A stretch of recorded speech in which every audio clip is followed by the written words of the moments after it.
Right now on Denver 7 News at 7 o'clock on Local 3, a fallen officer will be laid to rest on Friday. How you can honor Arvada police officer Dylan Vakoff and what's next for his accused shooter. The ongoing teacher shortage is worse in some parts of Colorado than others. We'll look at a program that's hoping to recruit new teachers by paying them while they go to school. You know, looking back at it, we definitely should have gone for it. Oh, how about that? Hindsight is 2020, I guess. Broncos head coach Nathaniel Hackett is feeling a little differently since going for that 64-yard game-winning field goal. Live and you learn. Yeah. His first game as a head coach, that was a big decision. Yeah. But I don't know. I guess he wouldn't do it again. I guess not. But it was pretty close, It though. was very close, yes. Good Wednesday morning to you. I'm Brian Sanders. And I'm Nicole Brady. Lisa Hidalgo here with a little bit cooler weather than yesterday, Lisa. It'll be nice. Yeah, midweek here, we're seeing a little bit of a cool down. We hit a high of 91 officially in Denver yesterday. This morning, we're waking up to a bit more cloud cover. It's pretty mild, though. Low to mid 60s. Winds are out of the west, fairly calm. We're tracking some cooler weather as you get out the door. We'll be near 70 degrees by 10 o'clock. Upper 70s here by early afternoon and likely hitting a high of about 80 degrees in Denver today. Evergreen 68, Boulder 77.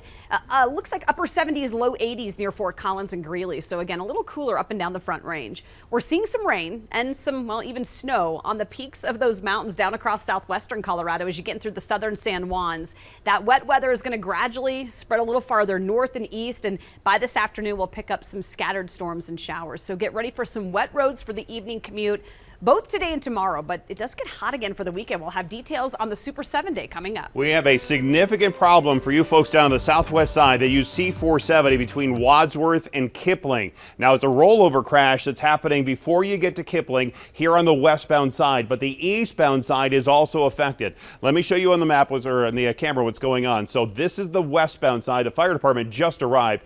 This is the rollover crash right here. They were allowing some of the traffic to get through. They're holding it right now because there's some cars over there on the side. And then the Jefferson County folks, they came in here and they parked in the grass on the eastbound side. So that is hanging up the eastbound side and westbound side, obviously, with the wreck right here. So unfortunately, we are going to see some delays down here on C470 between Kipling and Wadsworth. You might want to try to use some of the other side streets down there and get around it, because that is going to be a trouble spot for a while longer.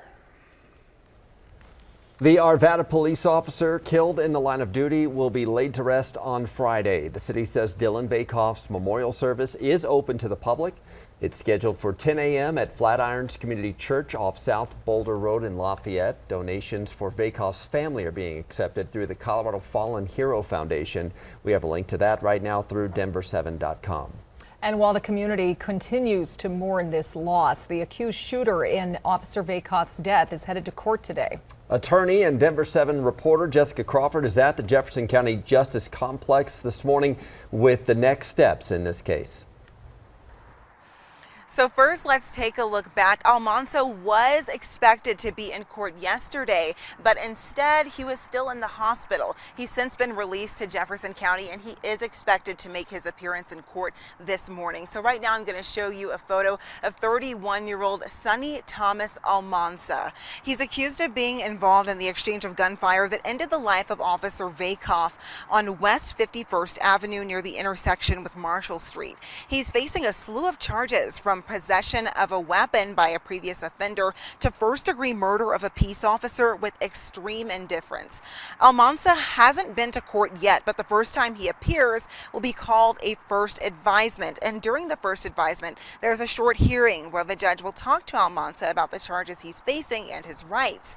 Defendants are also connected with court-appointed lawyers at that time if needed. Plus, the judge sets a bond at that time as well. So here's how bond works in Colorado.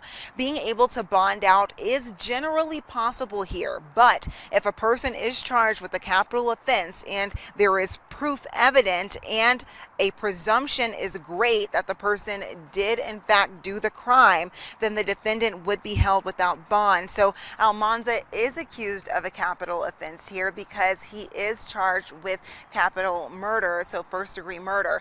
And so in that case, there could be a possibility that he is denied bond. We are we're going to wait and see about that. Now, as far as the life of Officer Vails, his life touched so many hearts that so many people are expected to be at his memorial on Friday. They're expecting up to 5,000 to attend. Live in Golden, I'm Jessica Crawford, Denver 7. Yeah, it will be a tough day for sure, Jessica. Thank you.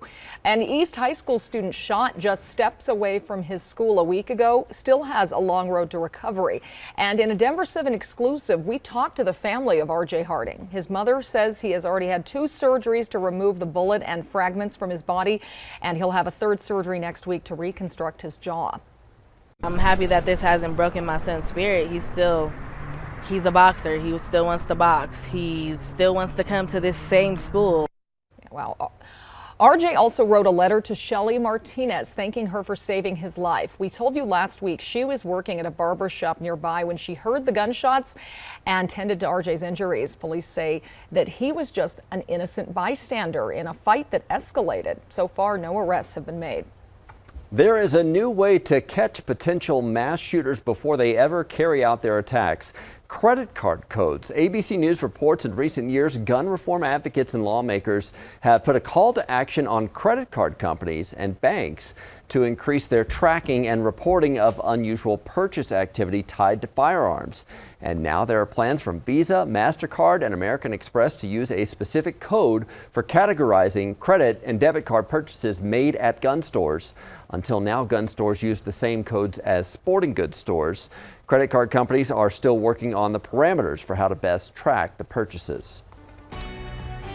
Heading live now to London, where thousands have lined up to see the procession and watch as Queen Elizabeth II's casket makes its way to lie in state at the Westminster Center. She was at Buckingham Palace. Now the processional begins to relocate her to the British Parliament's oldest building so the public can say a final farewell. ABC's Inez de la Quatera has the latest from London.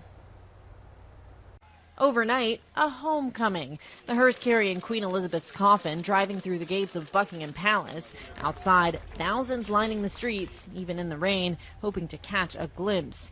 This as the royal family comes together. The King, Queen Consort Camilla, the new Prince and Princess of Wales, and Harry and Meghan all at the palace as the Queen returned to London from Scotland, where she passed on Thursday. The Royal Regiment of Scotland saluting Her Majesty as her coffin was lifted onto this military plane. The Queen's daughter, Princess Anne, traveling with her every step of the way, writing in a statement, "It was an honor and privilege to be doing so." This as the King continued his tour of nations, traveling to Northern Ireland before heading to London. Now, with that shining example before me, and with God's help, I take up my new duties resolved to seek the welfare of all the inhabitants of Northern Ireland. Meanwhile, London now preparing for what could be the largest gathering in British history. Members of the public already lining up outside of Westminster, where the Queen will lie in state for 4 days in the lead up to her funeral. More than 750,000 people expected.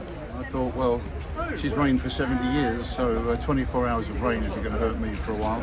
She's like a mother, grandmother that I've never met, and I think that she's done a fantastic job.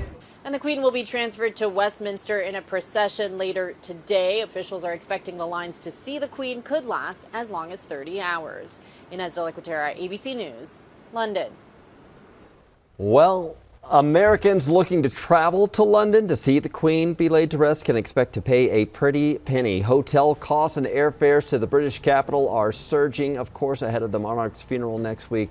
Economists say the average hotel room in London is 30% higher than it was for the same weekend in 2019, pre-pandemic.